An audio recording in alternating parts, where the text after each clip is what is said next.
उदयपुर के श्री गोपाल जी तिवारी हमारी Facebook post पे कमेंट करते हैं और पूछते हैं कि सर बताइए कि यदि सामने वाला व्यक्ति राजकीय कर्मचारी गवर्नमेंट सर्वेंट है तो कोर्ट हमको कितनी जल्दी पेमेंट दिला देगा। तो मैं आपको बता दूं कि यदि किसी राजकीय कर्मचारी का चेक बाउंस हो या किसी आम व्यक्ति का चेक बाउंस हो, सभी के लिए कानूनी कार्रवाई एक ही तरीके से होती है। लेकिन यहां यह बात जरूर है कि यदि व्यक्ति राजकीय कर्मचारी है और अपनी सेवा में है और उस जगह का यदि आप एड्रेस मेंशन करते हो तो व्यक्ति को समन भी सर्विस हो जाएगा, उसका बेलेबल वारंट भी तामील हो जाएगा, उसका अरेस्ट वारंट भी तामील हो जाएगा और उस व्यक्ति को तुरंत ही अपनी जमानत करानी पड़ेगी। नहीं तो यदि वह गिरफ्तार होता है तो उसके विभाग में एक अलग से जानकारी पहुंचती है जो उसके लिए घातक सिद्ध हो सकती है। ऐसी अवस्था में यदि आपकी तामील जल्दी हो जाती है तो आपके केस का जो प्रोसेस है वो भी फास्ट चलेगा और जल्दी फास्ट प्रोसेस चलने से आपका केस आगे बढ़ेगा। और इसमें एक चेक के मामले में चेक की दोहरी राशि तक के जुर्माने और 2 साल की सजा तक का प्रावधान है। यदि राजकीय कर्मचारी है तो ये जरूर है कि इस मामले में आपका समझौता होकर आपका मामला जल्दी निपट सकता है। लेकिन यह नहीं सोचिएगा कि राजकीय कर्मचारी है तो मतलब यह है कि आपका काम फास्ट हो जाएगा। हमारे एक फेसबुक फॉलोअर हीरालाल जी प्रजापत लिखते हैं कि सर यदि दोनों ही पक्षकार सहमत हो और दोनों ही पक्षकार अपनी सहमति के आधार पर यदि अपना डाइवोर्स स्टाम्प पर लेते हैं तो क्या वह डाइवोर्स मान्य है? वह डाइवोर्स तब तक मान्य है जब तक आप दोनों के पक्षकार के मध्य सहमति है। लेकिन कानूनी रूप से देखा जाए तो आपका डाइवोर्स तभी ही मान्य माना जाएगा जब कि आप द्वारा कोर्ट से लीगल रूप से पिटीशन फाइल करके डाइवोर्स लिया जाता है। बाकी आपसी सहमति के आधार पर लिया जाए या किसी भी आधार पर स्टाम्प पर कोई लिखा पढ़ी की जाए, उस आधार पर आपका जो डाइवोर्स है स्टाम्प पर लिया हुआ लीगल नहीं है, उसकी कोई लीगल वर्थ नहीं है। स्टाम्प पर लिया गया तलाक हो या शादी हो, दोनों ही अमान्य माने जाते हैं। यदि आप चाहते हैं कि भविष्य में आपको कोई दिक्कत ना आए, आपको किसी प्रकार की और मुसीबतों का सामना नहीं करना पड़े, तो आपको चाहिए कि यदि आपसी सहमति के आधार पर यदि आप डाइवोर्स पिटीशन फाइल कर डाइवोर्स लेना चाहते हैं तो आप डाइवोर्स पिटीशन फैमिली कोर्ट के अंदर फाइल करके ही डाइवोर्स लें ताकि भविष्य में आपके सामने कोई दिक्कत खड़ी ना हो। राहुल जी राठौड़ आनंद गुजरात से हमारी फेसबुक पोस्ट पर कमेंट करते हैं कि सर एक व्यक्ति ने मुझे चेक दिया और उसकी कुदरती मौत हो गई। उस व्यक्ति के बेटों ने उसके बैंक खाते में जो पैसा था वह पैसा निकाल दिया। अब मैं अपना पैसा कैसे प्राप्त करूं? सबसे पहले ये कि आपने जिस व्यक्ति को पैसा दिया उसने आपको चेक दिया था। यदि आपको जानकारी थी कि उसकी मौत हो गई तो आप वैसे ही चेक बैंक में प्रेजेंट लीगल रूप से नहीं कर सकते थे। लेकिन उस व्यक्ति के बैंक में पैसा था और उसके बेटों ने वो पैसा प्राप्त किया। ऐसी अवस्था में आप उनके बेटों को या उनके विधिक वारिसान को अपने वकील के माध्यम से लीगल नोटिस भेज सकते हो पैसों की रिकवरी के लिए। और यदि उनके द्वारा राशि का भुगतान आपको नहीं किया जाता है तो आप उनके विधिक वारिसान के विरुद्ध सिविल केस फाइल करके अपने पैसों की रिकवरी कर सकते हैं। यदि उन बेटों ने अपने पिता की कोई संपत्ति प्राप्त की है तो वह जिम्मेदार है आपकी राशि का भुगतान करने के लिए और आपको आपकी राशि का भुगतान प्राप्त। हमारे फेसबुक फॉलोअर अर्चना जी चौहान ने लिखा कि सर मेरे पास चेक है, 5 साल हो चुके हैं, क्या कानूनी कार्रवाई कर सकती हूं? वहीं संजय जी शर्मा ने लिखा कि चेक बाउंस केस कितने टाइम में किया जा सकता है। मुद्दे की बात है, सुने। जब किसी व्यक्ति ने आपको चेक दिया, उस चेक को आपने बैंक में प्रेजेंट किया और जब चेक बाउंस हो गया तो उसके रिटर्न मेमो के ऊपर जो डेट होती है उस डेट के 30 दिन के अंदर आपको सामने वाली पार्टी को लीगल नोटिस देना कंपलसरी है। और जब आपने उस सामने वाली पार्टी को लीगल नोटिस दे दिया, उस पार्टी को लीगल नोटिस देने के 15 दिन के बाद और उस 15 दिन के पश्चात 30 दिन के अंदर आपको कोर्ट में कंप्लेंट फाइल करना जरूरी है। यदि नोटिस नहीं मिले और लौट के भी आ जाए तो ऐसी अवस्था के अंदर नोटिस भेजने की तारीख से 45 दिन के अंदर आपको कोर्ट में कंप्लेंट फाइल करना कंपलसरी है। यदि ये समय निकल जाता है तो आप चेक बाउंसिंग की कार्रवाई नहीं कर सकते हो। दूसरी बात, ये समय निकल गया तो आप सिविल केस फाइल कर सकते हो जो रिटर्न मेमो पे तारीख है उससे 3 साल के अंदर। यह है मुद्दे का जवाब। हमारे एक फेसबुक फॉलोअर श्री अनिल जी लोहारे लिखते हैं कि सर क्या कोई एनबीएफसी कंपनी, फाइनेंस कंपनी गुंडे रख सकती है जो रिकवरी का काम करते हैं। यहां मैं आपको स्पष्ट रूप से बता दूं कि कोई भी फाइनेंस कंपनी या फिर बैंक रिकवरी एजेंट्स रखती है, गुंडे नहीं रखती है। लेकिन उन रिकवरी एजेंट्स का आम व्यक्ति के साथ सलूक इतना बेहुदा होता है, इतना बदतमीज और गुंडागर्दी प्रवृत्ति का होता है कि उन्हें आम भाषा में लोग रिकवरी वाले गुंडे कह देते हैं। तो आपको बता दूं कि कोई भी फाइनेंस कंपनी अपने रखे हुए रिकवरी एजेंट्स को किसी भी रूप से इस प्रकार मोटिव नहीं कर सकती है कि आप किसी कस्टमर्स के साथ बेहूदगी से पेश आए, बदतमीजी करे या उनके साथ गुंडागर्दी करे। यदि ऐसा कोई भी एक्ट यदि कोई करता है तो भारतीय रिजर्व बैंक द्वारा जारी गाइडलाइन का खुला उल्लंघन है, क्योंकि आप राशि नहीं भर पाते हो, आपने लोन लिया है तो यह आपका अपराध नहीं है। ऐसे मामले में बैंक आपके ऊपर कानूनी कार्रवाई कर सकता है। लेकिन यदि रिकवरी के एजेंट्स आपके विरुद्ध कोई भी गलत एक्ट करते हैं, अनाधिकृत रूप से आपके घर पे आते हैं, आपको परेशान करते हैं और कोई बदतमीजी करते हैं, तो आप उनके खिलाफ कंप्लेंट दर्ज करा सकते हैं पुलिस स्टेशन के अंदर भी, और यहां तक कि बैंकिंग लोकपाल पर भी आप उनकी शिकायत करवा सकते हैं, उनके खिलाफ कानूनी कार्रवाई कर सकते हैं। यह आपका अधिकार है। हमारे एक फेसबुक फॉलोअर श्री चंद्रशेखर जी कान्याल पूछते हैं कि सर यदि ईसीएस हमारी गलती से बाउंस होता है तो फाइनेंस कंपनी वाले, एनबीएफसी वाले, बैंक वाले हम पर मुकदमा दर्ज कर देते हैं, लेकिन यदि ईसीएस बैंक वालों की गलती से बाउंस हो जाए तो ऐसी अवस्था में हम बैंक पर क्या कार्रवाई कर सकते हैं। ईसीएस एनएससीएच क्लियरेंस के लिए आप एक मैंडेट फॉर्म सिग्नेचर करके देते हो, उसके बाद आपका ईसीएस ऑटोमेटिकली आपके खाते से डेबिट हो जाता है। और यदि आपके पहले के ईसीएस सारे ऑटोमेटिकली रूप से क्लियर हो चुके हैं, उसके बावजूद आपके खाते में राशि है और राशि होने के बावजूद भी यदि आपके खाते से ईसीएस नहीं कटता है और ऐसी अवस्था में सामने वाली कंपनी या बैंक की गलती होती है, तो ऐसे मैटर में यदि आपके सिविल को क्षति होती है या कोई आपके ऊपर कार्रवाई होती है या फिर आपके जो बैंकिंग रेपुटेशन है उस पर कोई नेगेटिव इंपैक्ट जाता है, तो ऐसी अवस्था में आप कंज्यूमर एक्ट के प्रावधानों के तहत आप बैंक पर भी कानूनी कार्रवाई कर सकते हैं और उस एनबीएफसी पर भी आप केस फाइल कर सकते हैं और इस चीज का कंपनसेशन आप प्राप्त कर सकते हैं। और यदि उनकी गलती से कोई सिविल इंपैक्ट हुआ है तो वो भी आप सुधरवा सकते हैं उन्हीं के द्वारा।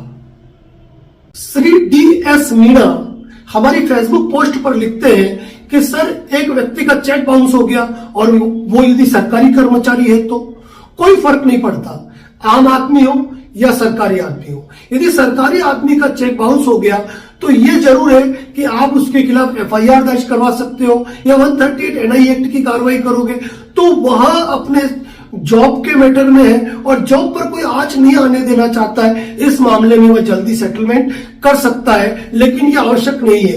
हो सकता है कि वह केस को ट्रायल में लीड करे और हो सकता है यदि उसके पास पुख्ता साक्ष्य या डिफेंस की कोई आधार मौजूद हो तो वह अपने बचने की कार्रवाई भी कर सकता है। लेकिन यदि उसका इंटेंशन गलत हो, उसने धोखाधड़ी आपके साथ की हो और यदि उसके खिलाफ एफआईआर दर्ज हुई हो और वह बचने के लिए आपका इस मामले में तुरंत सेटलमेंट कर दे, यह बात अलग है।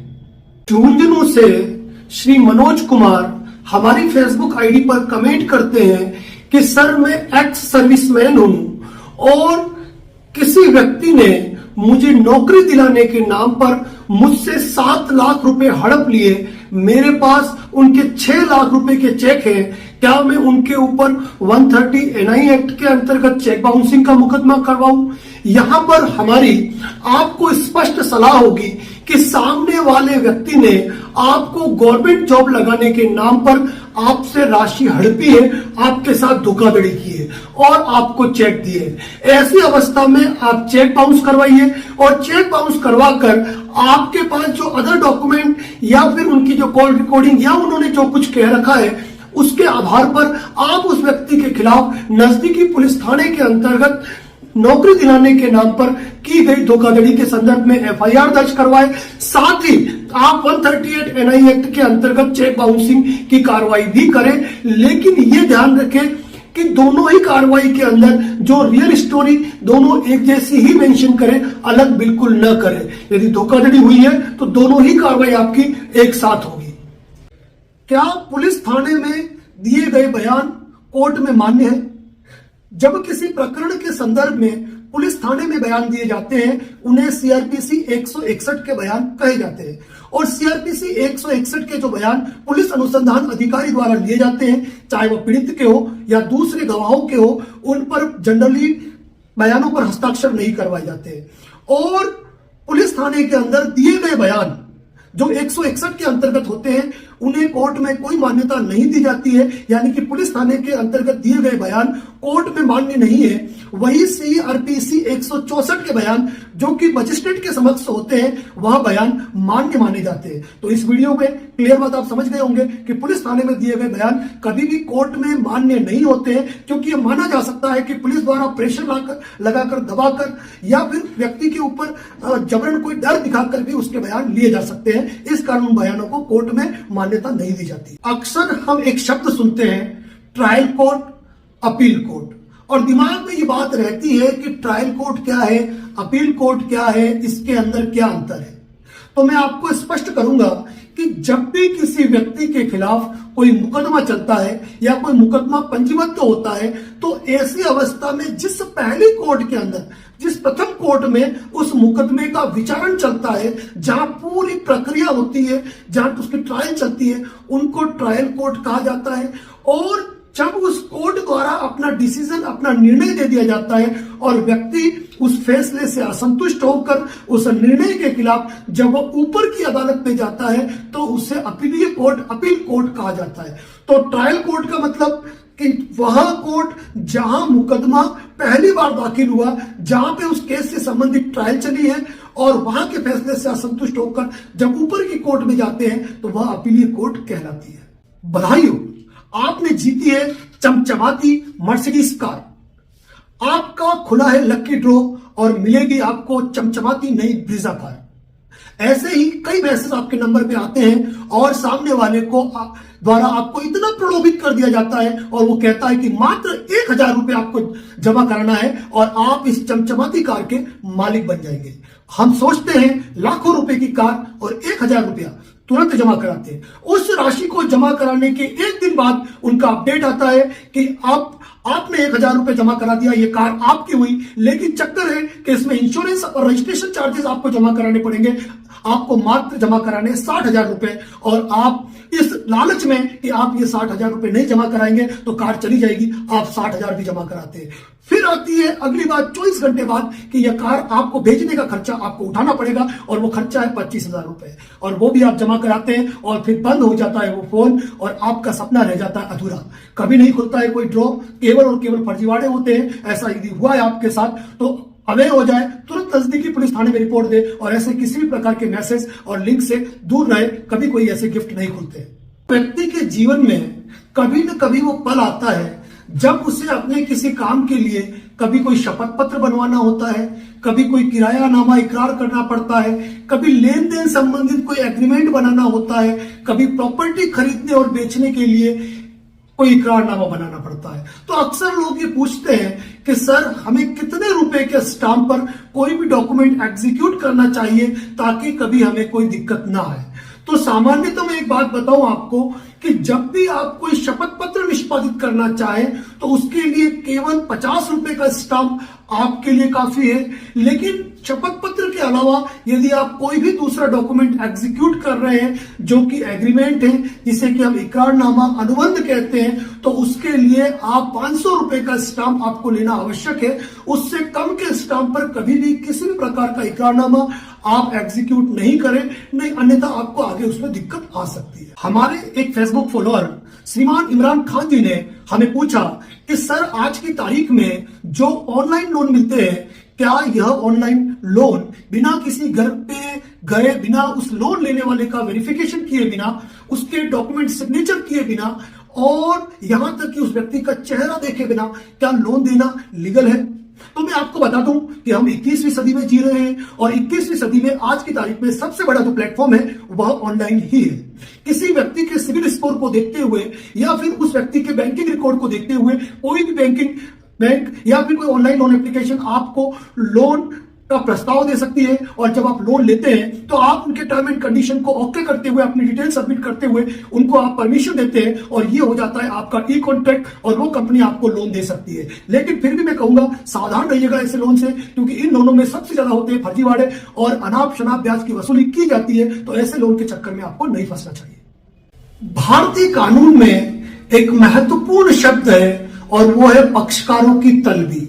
अक्सर लोग पूछते हैं कि सर ये तलबी क्या होता है। जब किसी केस के अंदर, चाहे वो सिविल मुकदमा हो चाहे वो फौजदारी मुकदमा हो, किसी पक्षकार किसी अभियुक्त को यदि कोर्ट ये अपेक्षा करता है कि वह कोर्ट में हाजिर हो, ट्रायल के लिए हाजिर हो, बयान के लिए हाजिर हो और उसको हाजिर करने के लिए कोर्ट उसके लिए समन जारी करता है, जमानती वारंट या अरेस्ट वारंट जारी करके उससे अपेक्षा की जाती है कि वह निश्चित तारीख को एक निश्चित समय के अंदर कोर्ट में अपनी उपस्थिति दे, उसे कहा जाता है पक्षकारों को तलब करना, पक्षकारों की तलबी कहा जाता है। आपने कई बार सुना होगा कि किसी आरोपी या अपराधी ने, जिसको कि पुलिस तलाश कर रही है गिरफ्तार करने के लिए और वो पुलिस की पकड़ में नहीं आ रहा था, वह व्यक्ति खुद कोर्ट में अपने वकील के माध्यम से खुद को सरेंडर कर देता है। आखिर क्या कारण है कि व्यक्ति कोर्ट में सरेंडर करता है, कोई आरोपी या अपराधी? तो इसका सबसे बड़ा फायदा यह होता है कि जब किसी आरोपी या अपराधी को पुलिस द्वारा गिरफ्तार किया जाता है तो जब उसकी तहरीर लिखी जाएगी तब उसकी गिरफ्तारी मानी जाएगी और उसको गिरफ्तारी के 24 घंटे के अंदर कोर्ट में पेश करना है। इस कारण कई बार पुलिस उसकी गिरफ्तारी शो नहीं करती है और उसे लंबे समय तक पुलिस थाने के अंदर रहना पड़ता है, 3rd डिग्री टॉर्चर का सामना करना पड़ता है। तो उस 3rd डिग्री टॉर्चर से बचने के लिए कोई भी आरोपी या अपराधी सीधे ही पुलिस थाने को छोड़ के वह सरेंडर कर देता है कोर्ट के सामने, ताकि वह 3rd डिग्री टॉर्चर से भी बच जाए और पुलिस हिरासत में जो उसको अनाधिकृत समय बिताना पड़ता वो समय भी उसको नहीं बिताना पड़ता है। यही कारण है कि किसी आरोपी या अपराधी द्वारा पुलिस थाने में जाने के बजाय कोर्ट में सरेंडर कर दिया जाता है और उसको जो अनुरोध करना है पुलिस के संदर्भ में कि उसको क्या खतरा है वह वहां पे स्पष्ट कर सकता है। जीवन के मूलभूत अधिकारों में एक मुख्य अधिकार है, वह है न्याय का अधिकार। प्रत्येक व्यक्ति को न्याय मिले, वह अपने न्याय के लिए कोर्ट जा सके।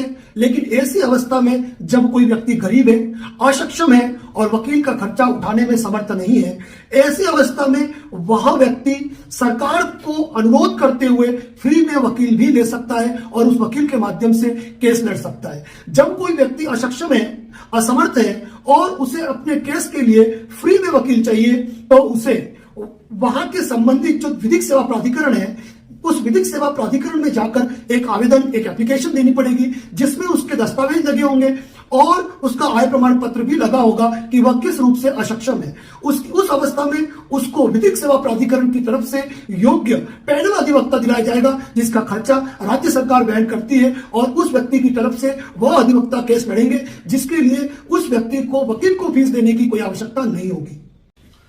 हमारे एक फेसबुक फॉलोअर समीर जी अंसारी कमेंट्स में लिखते हैं कि सर एक व्यक्ति ने धोखे से मेरे 2 चेक ले लिए लेकिन चेक पर मेरे हस्ताक्षर नहीं थे और मेरे ऊपर 1 लाख रुपए का चेक का मुकदमा कर दिया, तो मुझे क्या करना चाहिए? तो सबसे पहले मैं आपको यह बता दूं कि आप अच्छी तरीके से इस बात को याद कर लीजिए कि आपके चेक पर हस्ताक्षर थे या नहीं थे।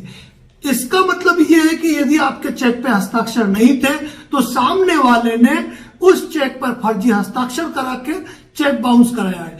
ऐसी अवस्था में आप इस बात को प्रमाणित कीजिए और इस मैटर में आप नजदीकी पुलिस स्टेशन के अंदर एफआईआर दर्ज करा सकते हैं। लेकिन केस तो आपको लीड करना ही पड़ेगा और आपको यह साबित करना पड़ेगा कि चेक पे जो पेन चला है वह आपके हाथ से नहीं चला है, आपके साथ धोखाधड़ी हुई है।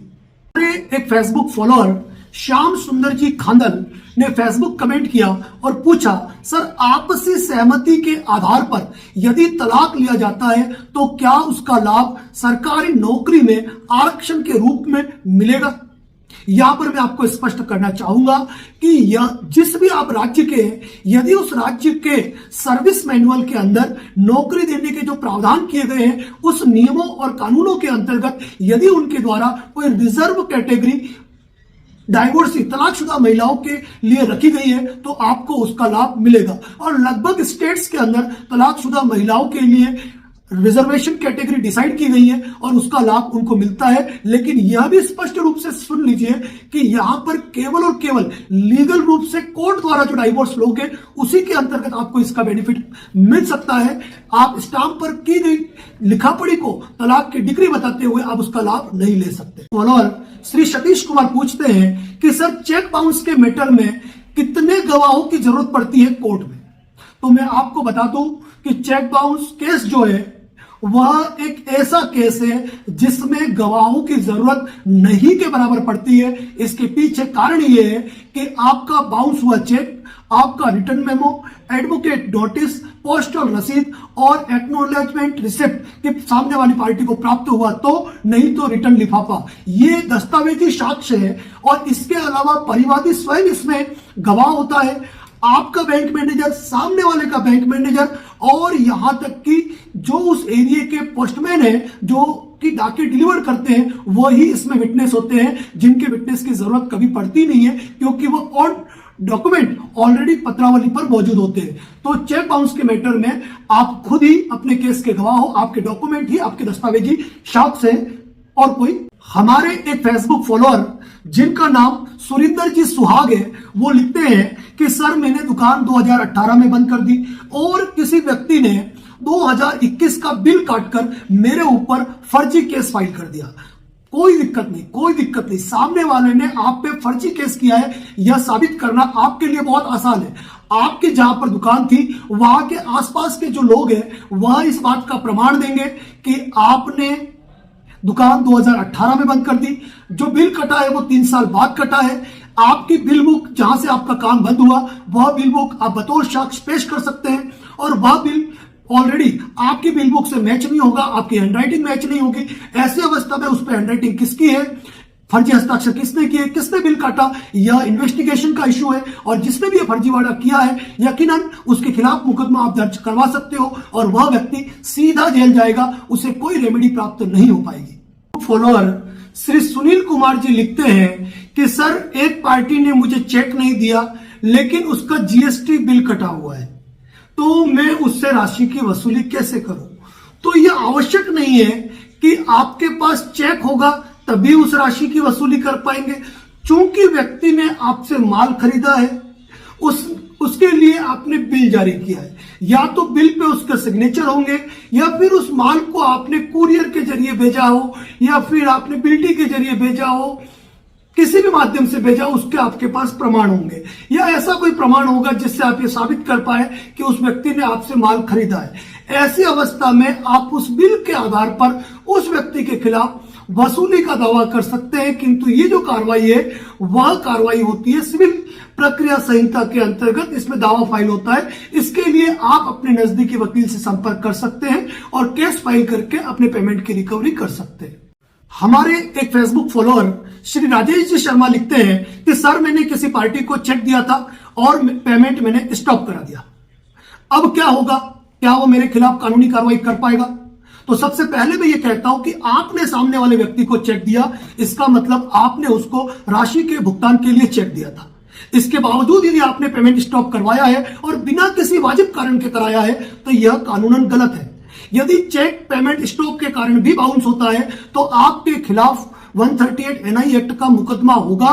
उससे कोई फर्क नहीं पड़ता है कि आपने चेक पेमेंट स्टॉप कराया है या नहीं कराया है। पहली बात तो ये होगी। दूसरी बात ये होगी कि पेमेंट स्टॉप कराने के मैटर में यदि सामने वाली पार्टी के पास कोई ऐसा एविडेंस है कि आपने उसे अपने विधिक दायित्व के भुगतान के लिए चेक दिया है तो वह आपके खिलाफ 130 एनआई एक्ट के अलावा 420 का मुकदमा अलग से दाखिल करवा सकता है। तो ऐसा आपको नहीं करना चाहिए यदि आपने लीगल दायित्व के चलते अगर आपने यह चेक जारी किया है।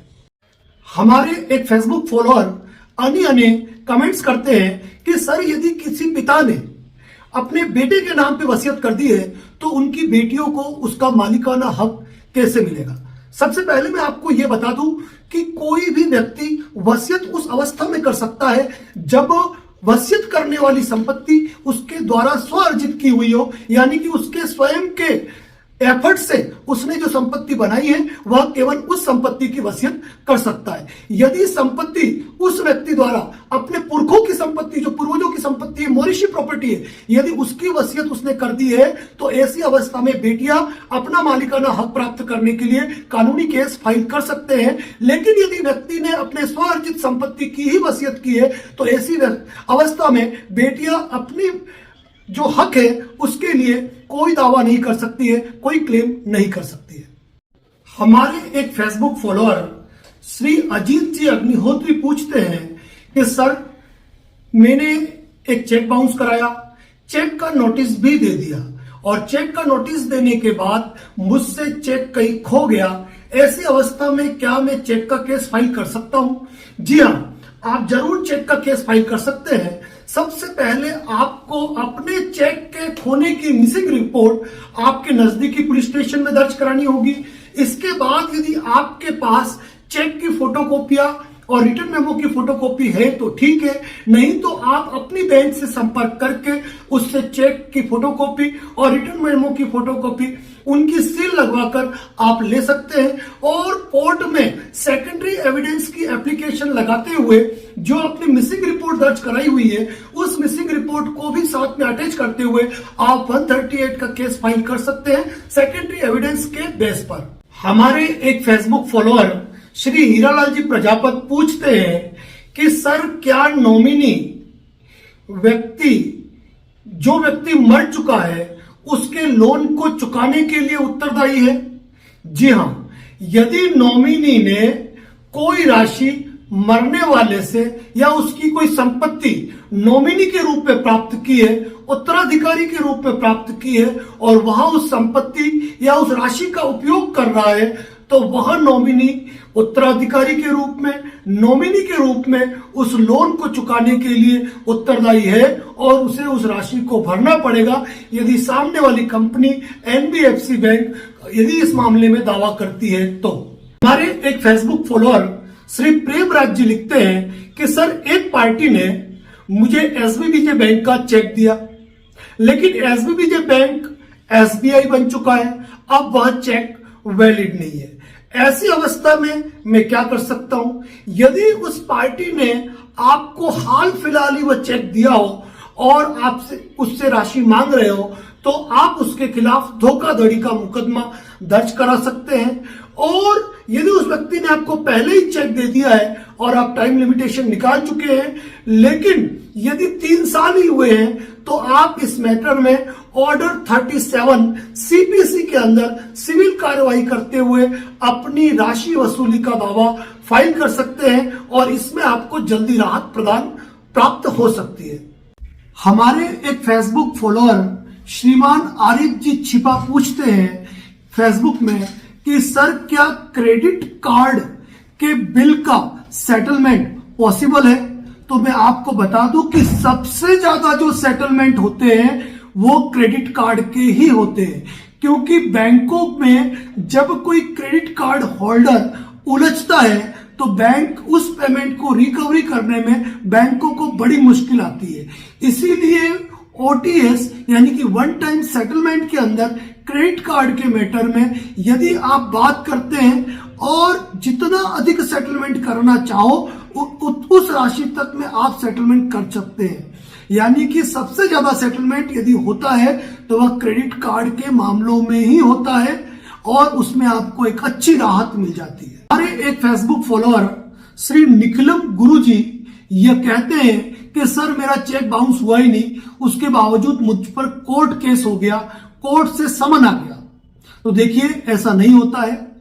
यदि चेक बाउंस हुआ है तो जनरल सी बात है कि बैंक ने रिटर्न मेमो इश्यू किया है, आपको सामने वाली की पार्टी ने आपको लीगल नोटिस सर्व किया है, हो सकता है आप घर पे मौजूद ना हो, एड्रेस चेंज हो गया हो, आपका नोटिस रिटर्न हो गया हो सकता है आपके बैंक खाते से चेक बाउंसिंग के चार्जेस सेम बैंक होने के कारण नहीं भी कटे हो, इसका मतलब ये नहीं है कि आपका चेक बाउंस नहीं हुआ है। फिर भी आप कोर्ट जाकर अपनी अपीयरेंस देकर, अपनी बेल करवाकर आप कोर्ट से केस की सर्टिफाइड कॉपी निकालिए, जिसमें आपको आपका चेक, आपका रिटर्न मेमो, नोटिस वगैरह मिलेंगे। और यदि वह आपसे मेल नहीं खाते हैं तो वह केस वैसे ही अपास्त हो जाएगा और आपको रिलीफ मिल जाएगी।